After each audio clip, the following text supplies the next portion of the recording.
Бүгінгі видеода біз Free Fire'дан 1500, 15 мың және 150 мың теңге тұратын аккаунттарды бірге көретін боламыз. Айтпақшы, мені әр видеомда қолдап жүрген подписчиктеріме рахметімді айтам. Ал ендеше біз видеомызға кеттік. Ал сендер маған тіркеліп, осы видеоға лайк басып отырыңдар.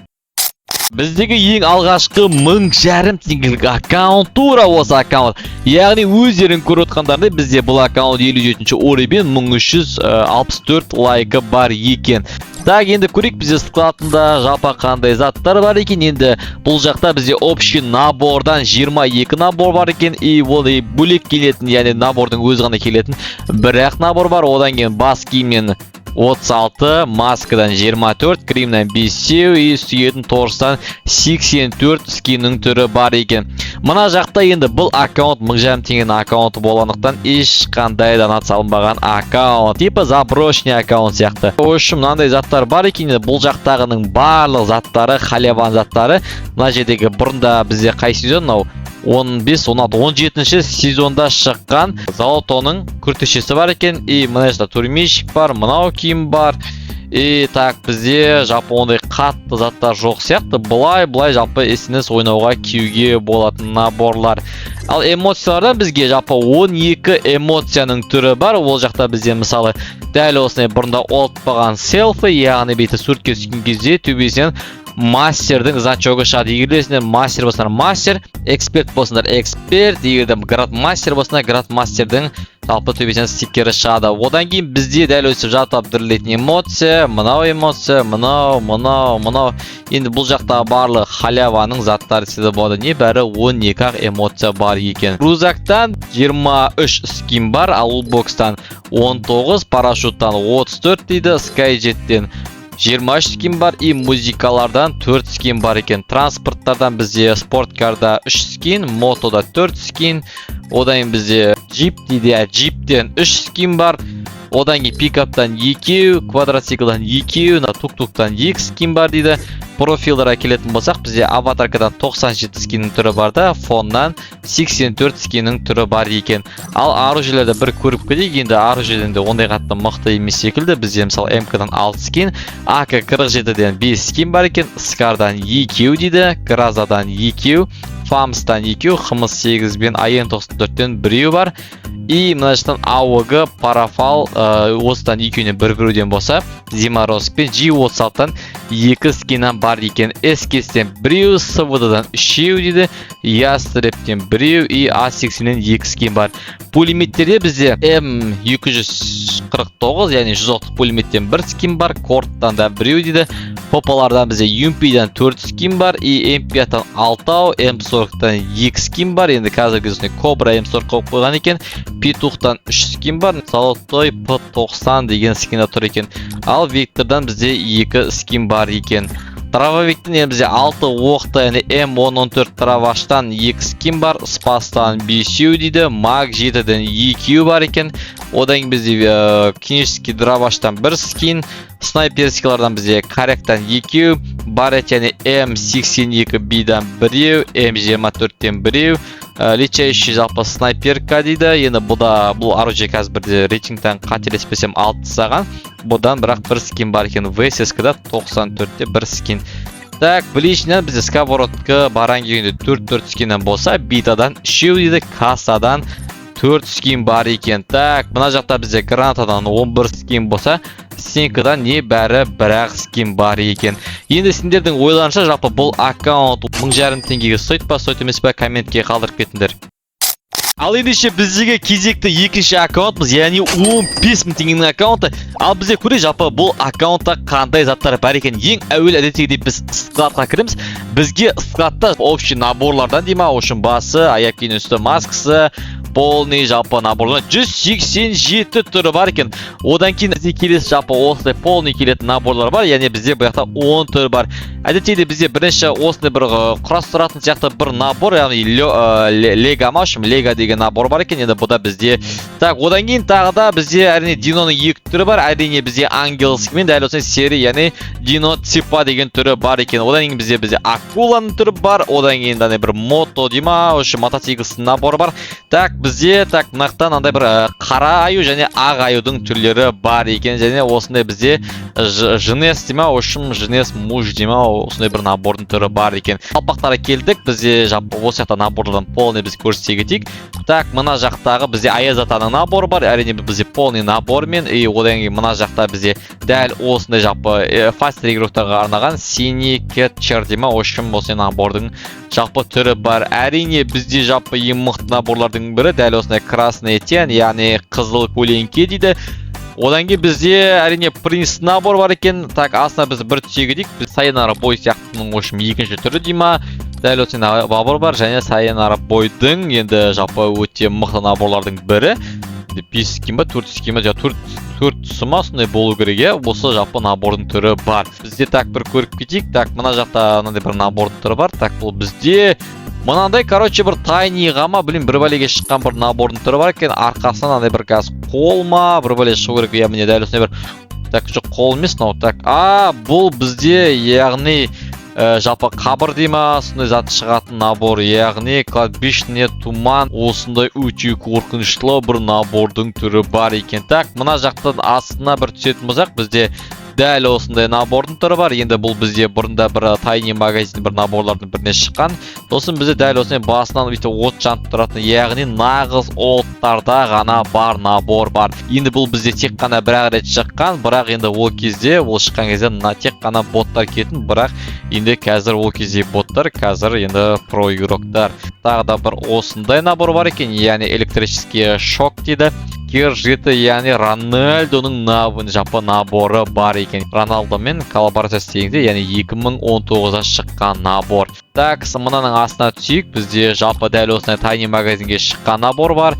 И сосын бір каббойдың басы бар екен. Мына жақта бізде корольдің басына киетін бір тәжіма сол бар екен, яғни миллионер деген басқа киетін сондай. Бізде дәл осындай қоянның набор бар. Енді бұл қоян бізге бір попалный нема, бір бәлеге шыққан болатын. Үстін көрдім, үсті жылтырап тұра ма, сондай екен. И мынандай бізде ангелдардың набормен беретін, арқасына ангелский татуировка салдырып қойған, и басына кепкісін киген, и потонда бізде шортиның өзі ангелский шлепкісі өте әдемі наборлардың бірі. Осыны бізде бегомный вечер дейді, дәл осындай бір набор бар. Енді бұл да пайди ангел сияқты, и наяқта артында бір кабанның суреті тұрады, и наяқта екі жаны бір қанат шықтырды. Бірақ маған осының үсті қатты ұнайды, сендерге осы набор ұнай ма, ұнамай ма, комментке жазып кетіңдер. И бізде дәл осы набор бар. Енді бұның штаны, яғни поты, енді бұрындары сендерге сұрақ. Осы наборға қандай өзгеріс енгізді деп ойлайсыңдар? Егер де білетін болсыңдар, нағыз олттар біледі оны, комментке жазып кетіңдер. Маскаға келетін болсақ, бізге әрине V2K, яғни ең лучший авемчик дейма, ошым сол киетін наборы бар екен, яғни White 444 киетін осы кроликтің наборымен бар екен. Наборымен киіп аламыз.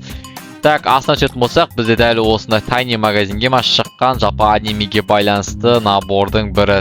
Оның астына түсейік.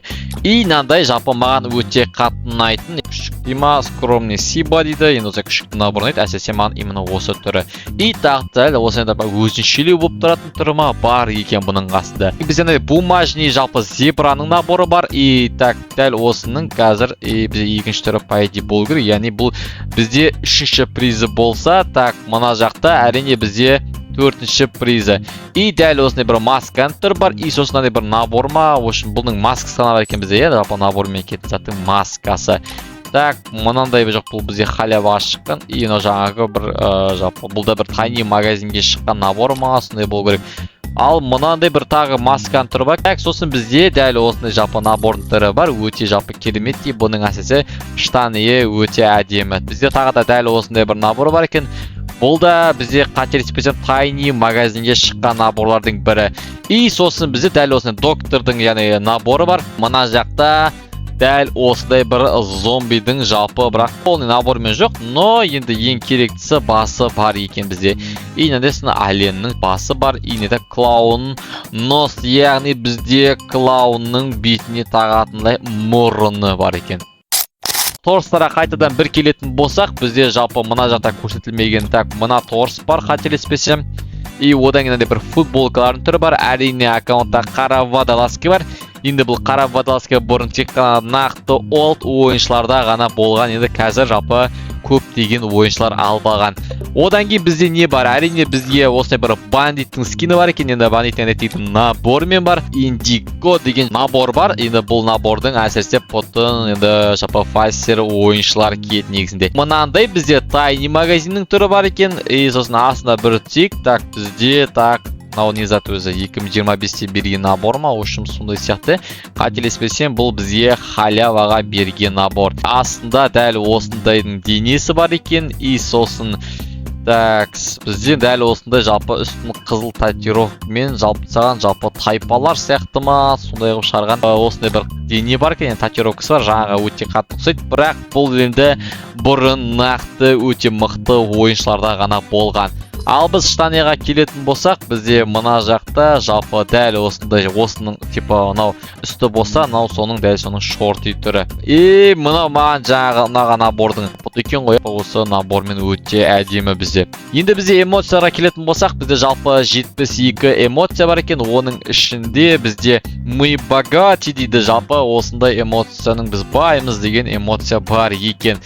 Осында итпен билейтін, шай ішетін, әрине трон, жүрек көрсететін, арқасынан дракон шығатын дейді. Саянара бойдың эмоциясы, бояқ, сәлем беретін, артқа қарай бүйтіп құлайтын, пляжный бар, ламборджиниге отыратын, ақша шашатын. Енді жалпы бізге өзіме ыңғайлы тілде айтып жатырмын, енді нақты аттарын оқымай-ақ қойын, енді сендерге ол түсінікті деп ойлаймын.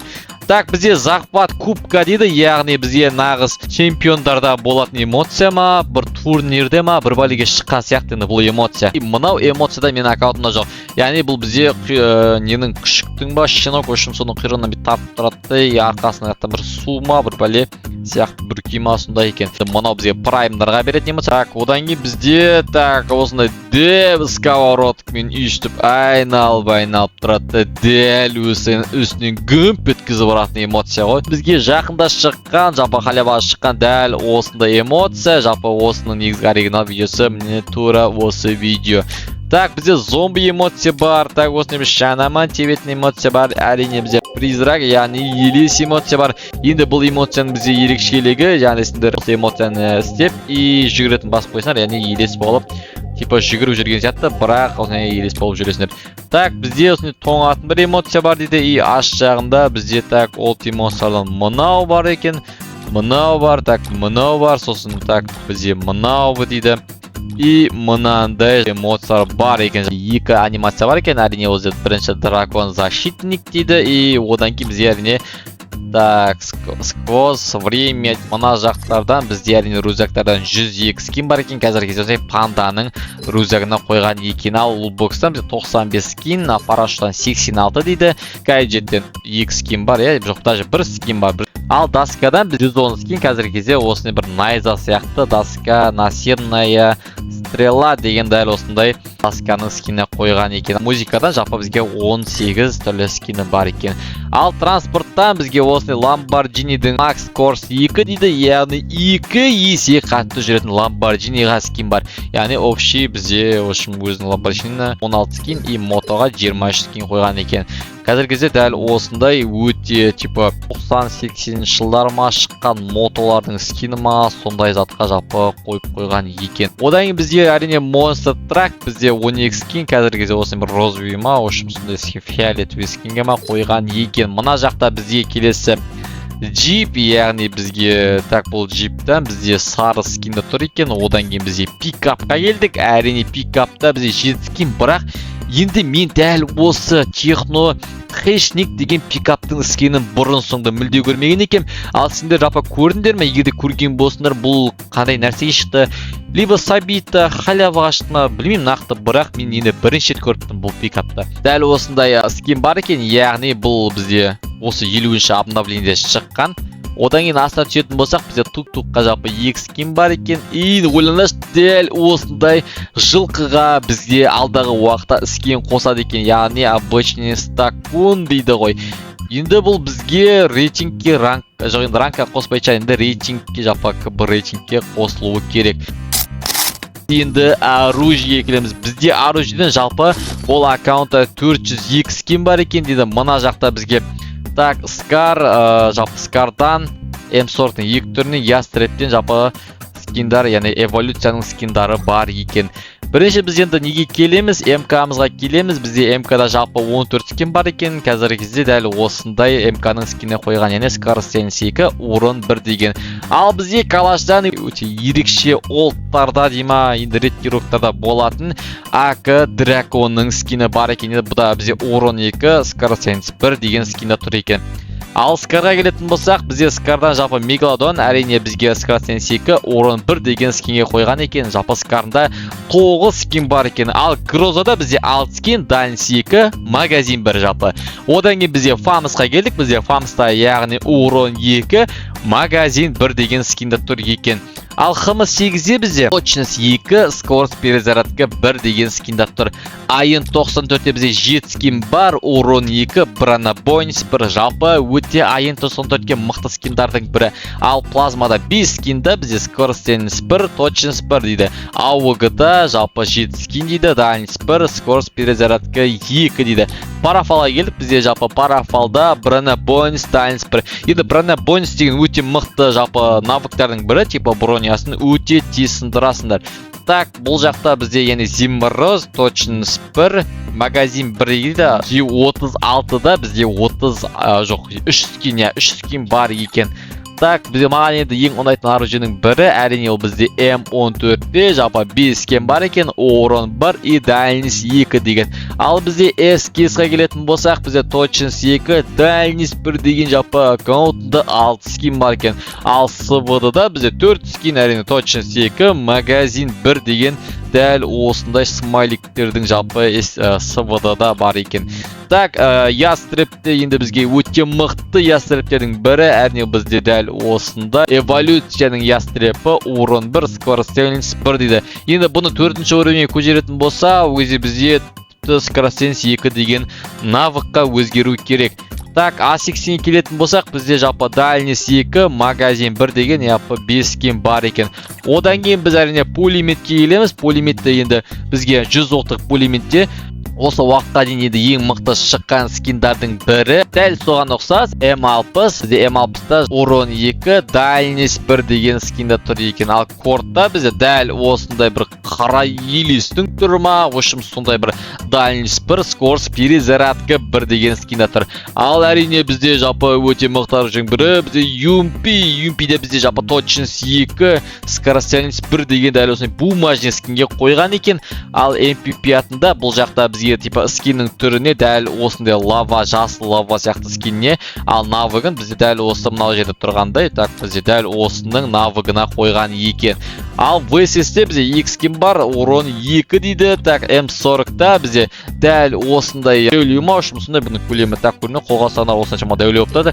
Ал түріне типа осыны қойғанда, ал навыгына барып дәл осындай бізде Кобра М40-та қойған. Ал P90-да бізде жалпы 6 скин дейді, дальность 1, скорость 1 дейді. Так, одан кейін біз дрововикке келдік, яғни 6 оттық дроваш дейді, бізде скорость 2, скорость перезарядка, жалпы өте мықты дроваш. Өйткені бізде дроваштар жалпы өте жай оқтайды, әсіресе 6 оқтық дроваш, яғни ұзын дроваш кебілері. И еще бұның аккаунтында дәл осындай щеноктың дровашының скині бар. Енді бұның бір ерекшелігі байқадыңдар ма? Типа бұл бізде кейде осылайша таусы, либо вот осылайша. Короче, екі түрінен бар ғой, бізде урон 2, еще бронебойность 1 дейді, осындай скин бар екен. Ал спаста бізде урон 2 деген скин бар, яғни спаста типа алыстан сынар урон ашиды, урон 2 болса типа сынар алыстан да өлтіре бересіңдер ғой. Одан кейін бізде 2 оқтық дроваш, дәл осындай скин бар екен, скорость 2, скорость перезарядка 1 дейді. Жалпы 2 оқтық дровашында бізде 3 скин бар, ал маг 7-де 9 скин бар екен. Оны жерде бізде жалпы кітаптың маг 7-сі тұр екен, дальность 2, скорость 1 дейді. Әрине бізде одан кинетический дроваш, точность 2, скорость 1 дейді. Так, одан кейін бізде жалпы зажиматтайтын, типа гранигі де бар, зажиматта ойнасында да болады. Дәл осы дроваш, скорость 1, точность 1 дейді. Так, астына тек бізде снайперскілер әрине маған өте қатты ұнайды. Жалпы Авенде бізде 5 скин бар екен, урон 1, скорость перезарядка дейді. Корректа бізде жалпы скорость 1, скорость перезарядка деген 3 skini бар екен. Одан кейін бізде через стена дейді, барет дейді. Енді әркім әртүрлі атайды. Сендер осы оружиені қалай атайсыңдар, комментке жазып кетіңдер. Бірақ оның негізгі атауы бізде М82B болады. Бұда бізде скорость 1, скорость перезарядка деген навыгында тұр екен. Одан кейін бізде М24, яғни өтірік авем дейма, өтірік коррект дейма. Осындай скин бар екен. Бұда енді уронның қателеспесем 99 женеге, есінде де урон 2 скин болатын болса, ендеше 110-120-лардың көлемінде жейді. Так, бізде әрине VSS 94, яғни басы авем, енді арт жағы VSS, в общем, түсініксіз деп оружие. Бірақ өте тез ататын оружие, бізде дальность 1, магазин 1 дейді. Так, пистолетте бізде жалпы USP-дан 1 скин, Deagle'дан 2 скин дейді, еще 1 орыны бар, яғни бұл Deagle'бен қателеспесем 95 орыннан жеу керек. G36 бар бізде, так, сосын G36-тан 3 скин болса, яғни мылтық дейді. Бұрынғы ойыншылар, яғни олдтар мылтық дейді, либо абрез дейді, жалпы 2 атаумен атайды, бірақ негізгі аты М1873 болады. Так, бізде келесі М500, әрине бұл бізде М500-тан орын 1, скорость перезарядка деген скин бар екен. Ал ножда бізде 5 скин бар екен, дәл осындай шлёвканың скиніне қойған екен. USP-да, яғни двойной USP-да 1 скин, мини-жүзеді 6 скин, лечающийде 1 скин дейді. Ал ближний бойда бізге сковородкадан жалпы дәл осындай сковородка қойған екен, яғни көк күмбек, бізде 13 скин бар, ал барангта дәл осындай пышақтың скины тұр екен, яғни 18 скин бар. Ал битадан дәл осындай бір розби сияқты бір бита ма сондай қойған екен, бізде бұда 19 скин болса, катанадан 5 скин бар екен. Так, кассадан бізде 6 скин бар еді, дәл осындай бір касса қойған екен, мына жерде микрофон тұра ма, общем, сондай қалай өзі кассаның басы микрофон. Так, бізде гранатадан, яғни 55 скин бар екен. Бұл Тимаклодан көріп, пираниға өте қатты ұқсайтын сияқты, өткені одан өте тым кішкентай, и түрі де сәл пираниға келем. Скинкалардан жалпы 21 скин бар екен, қазір уақытта осындай Аяз атаның скинкасына қойған екен. Біздегі 3-ші аккаунтқа, яғни 150 мың теңгелі аккаунтқа дәл осы мен видео түсіріп жүрген аккаунтты қойып кеп тұр. Енді бұл аккаунтты көрейік, бізде жалпы қандай заттар бар екен. Ең әуелі біз профилға кіреміз. Бізде профилда осы жақта өздерің көріп отқандарындай 88-ші уровень, 49217 лайк бар. Ал рейтингта бізде 7167 очкосы бар, эксперт 2 жұлдызы.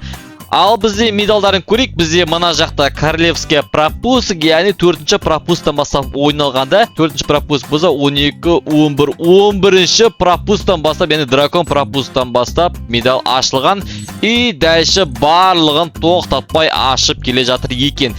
Енді складтан көрейік, бізде складта өздерін көргендеріндей общий набордан 542 набор бар. Полный келетін набордан бізде 25, басқа кетінен 529, маскіден 397 скин бар, гримнан 113 гримнің түрі бар, торстан 978, штанидан 709, аяп киімдерден 662 скин бар екен. Ал енді біз әзірге мына жақтан полный наборларды көрейік. Бізде ең бірінші набор дәл осындай агент хвост деген набор, яғни бұл бізде қателеспесем карантин кезінде ма шыққан, яғни 2020-21 кездерінде шыққан набордың түрі.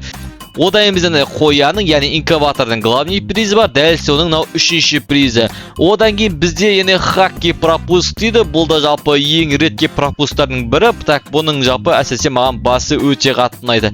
Мына жақта бізде набор электрический дейді. Набор енді бұрында хит болған, енді қазір кейінен бір рет кубқа қосқаннан кейін сәл бағасы түсіп кетті десе де болады. 13-ші пропуск, яғни өте мықты пропусктардың бірі. Одан кейін бізде мына жақта Пантера дейді, набор Койота дейді. Пантера пропуск, енді бұл пропусктың басы енді барлығына ұнайды деген ойдамын. Мына жақтағы бізде осы аккаунт ойналғалы бері алғаш рет ашылған пропуск дәл осындай убийца драконов деген дәл осы набор.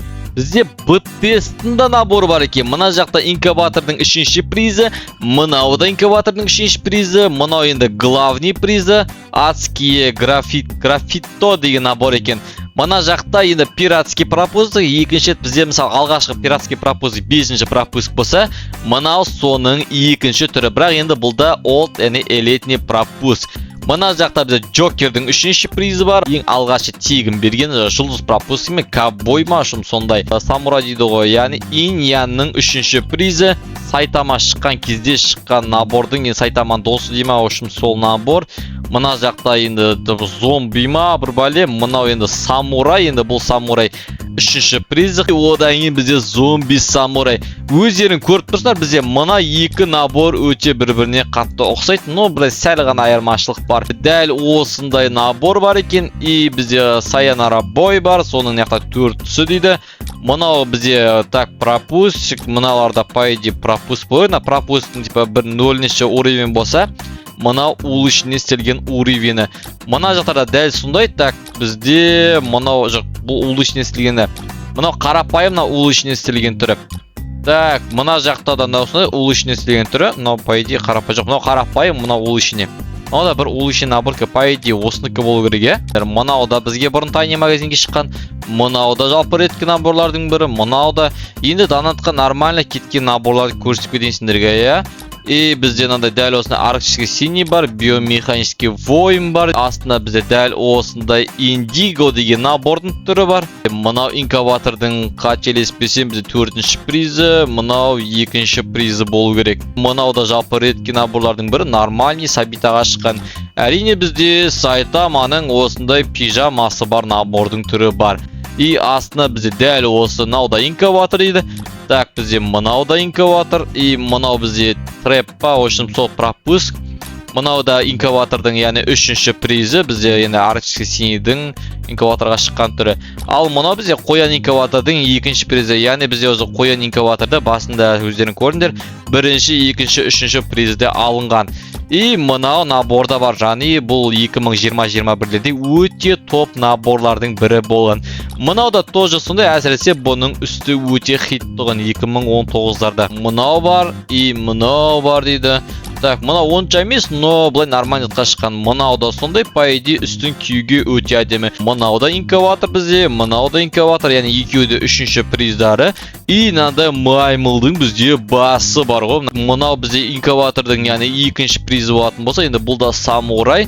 И мынау 3-ші призі. Сонда бізге жалпы самурай инкубаторлардың 3 түрі шыққан. Біреу иньян, біреуі тура осындай жапондық самурай, ал 2-ші Қытайдың самурай ма, ошым сондай бір. Әйтеу үшеудің де аты самурай екен. Полт набордан мына набор бар, мына набор бар, и қояның набор бар дейді бізде, побыр дейді. И астына түсе берейік, бізде тағы да ерекше наборлар, Рональдоның наборы бар ғой. Мынандай пуманың наборы бар екен. Мына инкубатор бар екен, мен сендерге бір көрсетпей кеттім жаңа. Мынау инкубатор бар екен бізде. Мынаны жаңа мен байқамай қаппын. Мынаның тек сақал ғана жоқ екен, но бұлай барлық незімен бар екен. Мастерлердің күртешесі золото, енді мастер, анау мынау. Соның енді от күртешелердің түрі бар екен. Мына бізде 11-ші сезонның жалпы мастер мен золотосы на 10-дікі дейді. И на 10-ның мастернікі. Астында бізде 9-ші сезон дейді мынау. Мынау 8-ші сезон. Мына наборда бар екен. Бірақ бұл наборда ең болмағанда фиолетовый болып қойса болады негізі артын. И бізде мынау 7-ші сезондікі, мынау 6-ші сезонның золотосы, мынау 5-ші сезонда шыққан күртеше. Штаниға келдік, штанидан бізде пуманың штан әңгелі бар. Мынандай бізде жасыл түсі бар екен, ақ бар, қызыл бар дейді, и мынандай штанидың түрі бар. И мына жақта қалғандары аш жағында жаңа біз сендерге көрсеткен набордың штанилары. Эмоциялары келетін болсақ, бізде 134 эмоцияның түрі бар. Ең әуелі осыны бір түйенің эмоциясы, ақша шашатын жүрек, флаг, троп, зов демона дейді. Яғни 13-ші пропуск эмоциясы, лол бар. И мынандай дейді аспаннан ақша шашылатын эмоция дейді. И мынандай бір хитейский эмоция, футбол доп түйетін эмоциясы бар. И мынандай екі адамдық эмоция. И астында тағы да осындай бір енді донатерский эмоция да бар, олттар да бар. Енді бұл аккаунтта бірақ көбісі золотый почти жартысынан көпте золотый эмоциялар екен. И мынандай бір әрі шыққан ассасиннің да эмоциясы бар. Мынау эмоция бар, мынау бар, мынау бар, мынау бар. Яғни аккаунтта бұрынғы пропуста ойнағандар игроктарға ғана беретін эмоциялардың түрлері бар. Мына эмоцияда енді по идее бұрында олттарда ғана болған екен. Иныда Ronaldo'ның эмоциясы, яғни бұл бізде 2021-де шыққан эмоция болу керек. Анимациядан бізде 2 түрінен бар екен. И мына жақтан рюкзактан 239 скин, лутбокстан 182 скин, парашюттан 153 скин, таскадан 234 скин, музыкадан 21 скиннің түрі бар екен. Транспорттардан бізге спорткадaka Max Course деген дәл осы транспорттың скині тұр екен. Мотоциклдан 38 скин түрі бар. Қазір Max Course, Prototype спасындай скин тұр екен. Monster'да 23 скин бар. Нәқта бізде Wazik'тен 25, Pickup'тан 19 скин бар. Дәл осындай Pickup опқан екен. И мына жақтан квадроциклдан бізде 13 скин дейді. Тук-туктан 10 скин дейді. Профилға келетін болсақ, бізде аватаркадан 479 аватарка, ал фоннан 642, обложка сияқтылардан 3 скин бар екен. Ал оружиелерді бір көріп кетейік. Бізде оружиеден енді МК-дан 20 скин бар екен. Қазіргі кезде дәл осындай МК-ның скин тұр. Орон 1, скоростельность 2 дейді. АК-47-ден 24 скин бар. Орон 1, скоростельность 2. Скардан әрине өте ол титан бар екен. И еще қасында мегалодон, мынау скар, мынау жапы зомбидің скар бар. Скардан да еще бізде Купидонның скины бар. Енді олд аккаунттарда ғана болған. Грозадан 11 скин, Фамстан, яғни анименің Фамс бар екен. Орын двойной, дальность енді 23 скин бар екен. ХМ8-ден 12 скин бар екен. Оживленный звердің скины бар. И инкубаторға шыққан ХМ8-дің скины бар екен. Так, енді Аентосын өте мықты Аентосын. Скоростельность 2, дальность 1. Енді бұл зе экзоскелет, экзоскелет деген бізде Аентосындар. Плазмадан 6 скин дейді. Ауғыдан өте мықты Ronaldo'ның ауғысы. Енді бұл ауғыда бізде 14 скин бар екен. Парафалдан 12 дейді. Зиморозықтан 7, G36-тан 1 бар екен. Винтовкаларға келетін болсақ, бізде М14-тен 14 скин, СКС-тен 16, СВД-дан 8 дейді. Ястребтен 11 скин бар. А-80-тен 9 скин бар екен. Пулеметтер, яғни бізде 100 оқтық пулеметтен 11 скин бар, яғни скоростельность двойной скины тұр екен. М60-ныңдай оттың скины бар. Скоростельность 2, дальность 1, ал корттың өзінен бізде 3 скин бар. Попаларға келетін болсақ, бізде әрине Юмпи Гейша, енді мына жақта атын өзгертіп тастаған екен. Искусство войны, мына вообще ондай емес қой, негізгі бұл вообще Юмпи Гейша болу керек қатты. Скоростельность 2, урон 1 деген скин тұр екен. И еще мына жақта эволюцияның тағы да бір олд Юмпилардың түрлері бар екен. М5-тан бізде дәл осында М5 қызыл М5 тұр екен. Точность 2 дейді, бірақ нәқта эволюцияныкі бар. И урон 2, скоростельность 1, и мына жақта тағы да осындай MP5-тың мықты скиндары тұр екен. Ал VSS Винторез дейді. VSS Винторез скоростельность 2 мықты скин тұр екен. И 10 скин бар екен. М40-тан 15 скин. И қазіргізе Кобра тұр екен. И еще аккаунттан сары флештің М40 бар. Петухтан 16 скин, скоростельность 2, урон 1 өте мықты скины тұр осы кезде. Ал тоқты яғни Дравашта 18 скин, қазіргізе 30 скины тұр екен. И мына жақта тағы да дәл осындай жасыл Драваш, серий Драваш, мынандай тоқ Драваш тұр еще. Енді тоқ Драваш өте редкі бізде. Так, енді катаклизмда тұр екен. Спастан 16 скин бар екен. Енді қазірде бізде урон 2, магазин 1 деген скин тұр екен. Ал екі Драваштан 6 скин бар. И еще аккаунты БМП-чімен барға өте редкі Драваштардың бірі.